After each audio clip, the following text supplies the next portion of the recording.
Tahimik ngunit makabuluhang revolusyon ang kasalukuyang nangyari dito sa global finance. Unti-unti nang nababago ng digital assets ang paraan ng paglipat or pag-transfer ng halaga. Sa gitna ng pagbabagong ito, si Ripple po ang nasa sentro ng aksyon dahil sa kanyang innovation sa cross-border payments. Ang matagal ng philosophy or filosofiya ng kumpanya na unang ipinahayag ni Ginoong Chris Larsen ay muling nabubuhay ngayon habang lumalakas po ang aktual na paggamit ng teknolohing ito sa totoong mundo. Kaya yan po ang siyang ating pag-uusapan sa video na ito, pero bago po tayo magpatuloy ay pakibasa na lamang po muna ang disclaimer dito po sa ibaba ng ating screen. Yan, ano nga ba ang Internet of Value na sinasabi ni Ginoong Chris Larsen? Sabi rito ay in a resurface Davos Davos interview shared by Versan Algera, founder of Black Swan Capitalist, Chris Larsen described the foundation of Ripple's vision. He said, "We now have this Internet of Value. We're moving into a world where value, money, and payments move like information already does on the Internet." Paliwanag po natin yan. Sa isa pong lumang interview po sa Davos na muling sumikat ngayong taon, ipinaliwanag po ni Ginoong Chris Larsen ang tinatawag niyang Internet of Value. Ayon po sa kanya, papunta na raw tayo sa mundo kung saan ang pera at value ay gagalaw tulad ng impormasyon sa internet, kung saan ay mabilis, mura at walang hadlang. Ibig pong sabihin, layunin po ni Ripple na gawing kasing dali ng pag-send ng email ang pagpapadala po ng pera saan mang sulok ng mundo. Ang market impact po nito ay kapag tuluyang naipatupad po ito, malaki ang posibilidad na gamitin ng mga bangko sa XRP bilang pangunahing digital asset sa mga cross-border transactions na maaari pong magtaas sa demand at presyo nito. Ngayon ay bakit po ba sinabing siloed ang global financial system? Sabi rito, that statement made in 2016 captures a vision that is now materializing. Larsen noted that the global financial system has long been siloed with payment networks that don't talk to each other. This fragmentation, he explained, causes inefficiency for everyone, from the poorest working class consumer to the biggest global corporation. Ripple's mission has been to bridge these divides using blockchain technology, and XRP is the neutral asset enabling that bridge. Paliwanag po natin yan. Ayon daw po kay Ginoong Larsen, ang kasalukuyang financial system ay siloed. Ibig sabihin, hiwa-hiwalay at hindi po nagkakaintindihan ang mga payment network. Ang resulta, mabagal at magastos po ang proseso para sa lahat, mula po sa ordinaryong manggagawa hanggang sa malalaking kumpanya. Dito po pumasok si Ripple. Ang layunin nito ay pagdugtungin ang mga sistemang ito gamit ang blockchain, kung saan si XRP ang magsisilbing neutral na tulay or bridge para sa paglipat or pag-transfer ng value or halaga. Ang market impact po dito ay kung mas maraming financial institutions ang magpatibay ng ganitong sistema, mas lalalim po ang paggamit kay XRP at mas magiging stable ang presyo nito sa long term. Ang sunod na tanong ay ano po ang papel ni Ripple sa bagong banking era? Ayan. Sabi rito ay, in 2025, the early vision is closer than ever. Ripple's application for a U.S. National Trust Bank Charter represents a historic step. Approval would allow Ripple to operate as a fully regulated financial institution, integrating digital assets like XRP into mainstream banking infrastructure. Ayan, ngayon pong taong 2025 ay malapit na pong matupad ang pangarap na iyon.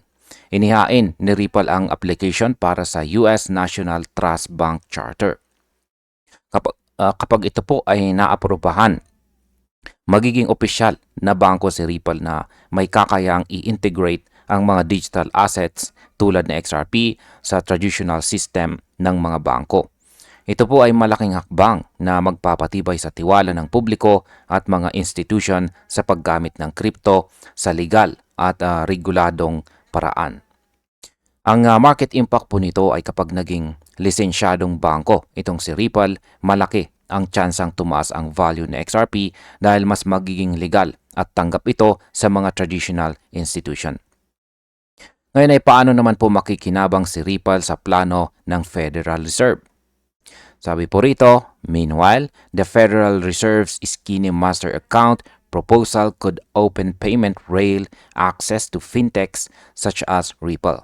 This would allow firms to settle transactions directly through the Fed, bypassing traditional intermediaries.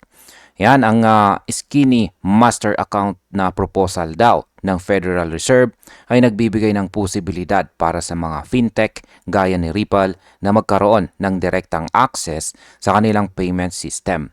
Kapag nangyari ito, makakagawa ng mga transactions sa Ripple nang hindi po dumadaan sa traditional na bangko. Ibig sabihin mas mabilis at mas mura ang paglipat or pag-transfer ng pera sa loob ng United States at sa labas nito gamit si XRP bilang settlement asset. Pagdating po sa market impact, ang ganitong access ay maglalagay kay Ripple sa antas ng mga malalaking bangko na siguradong magpapataas sa tiwala ng mga investors at demand para kay XRP. Ngayon ay paano naman po lumalawak ang ecosystem ni Ripple? Sabi po rito tungkol dyan ay Ripple's ecosystem is also deepening through partnerships and institutional moves. Evernorth, a digital treasury firm with close ties to Ripple, recently announced plans to hold significant XRP reserves. The company aims to manage a corporate treasury anchored by XRP and pursue a potential public offering. Ayan, paliwanag po natin yan. Habang lumalakas daw si Ripple ay dumadami rin ang mga institution na gustong makipag-partner sa kanya. Isa na po rito ang Evernorth na isang digital treasury firm na nagbalak magtago ng malaking halaga ng XRP bilang bahagi ng kanilang corporate reserve. Plano pa nilang maglabas ng public offering para mapalawak pa ang kanilang operasyon. Dahil dito ay lalong tumitibay po ang posisyon ng XRP bilang liquidity instrument at settlement bridge sa global finance. Kaya ang market impact po nito ay ang ganitong institutional adoption ay kadalasang nagbabawas ng supply sa market. Kaya maaari pong magdulot ng upward pressure sa presyo ng XRP. Ngayon ay ano naman ang sinasabi ni Ginoong Larsen tungkol sa hinaharap ng digital economy? Ang sabi po rito ay Larsen's Davos remarks envision a world where value moves instantly, basically for free as a free infrastructure. He foresaw an economy where digital assets power billions of new economic participants, from self-driving cars to microservice providers across Africa and Asia. Ayan po, nakikita raw po ni Ginoong Larsen ang hinaharap bilang isang ekonomiya kung saan ang pera ay gagalaw ng mabilis at halos libre. Sa kanyang mundo, gagamitin ang digital assets para paganahin ang billions of new participants tulad po ng self-driving cars at maliliit na negosyo sa Africa at saka Asia. Sa madaling salita, nakikita po niya si XRP bilang fuel or gasolina ng bagong digital economy na konektado po sa artificial intelligence of Internet of Things. Ang market impact po nito ay habang lumalawak ang paggamit po ng AI at saka automation, lalong lalaki ang potensyal na XRP bilang payment bridge ng mga smart system at saka IoT networks. Ano naman ang koneksyon ng AI, blockchain at si XRP sa bagong sistema? Sabi rito ay that prediction aligns with today's rapid convergence of blockchain, artificial intelligence, and the Internet of Things. Yan, ano nga bang ibig sabihin yan? Ang prediction po ni Ginoong Larsen ay eksaktong tumutugma sa kung ano ang nangyayari ngayon, kung saan ay ang pagsasanib ng blockchain, AI, at saka Internet of Things. Sa ganitong ecosystem, si XRP ang magiging sentral na asset na magpapadaloy ng value sa pagitan po ng mga machine at serbisyo.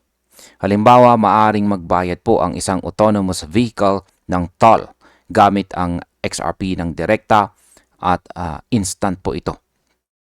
Sa market impact, ang integration po ng AI at saka blockchain ay magpapalawak ng use case ng XRP na posible pong magpataas ng kanyang long-term market valuation.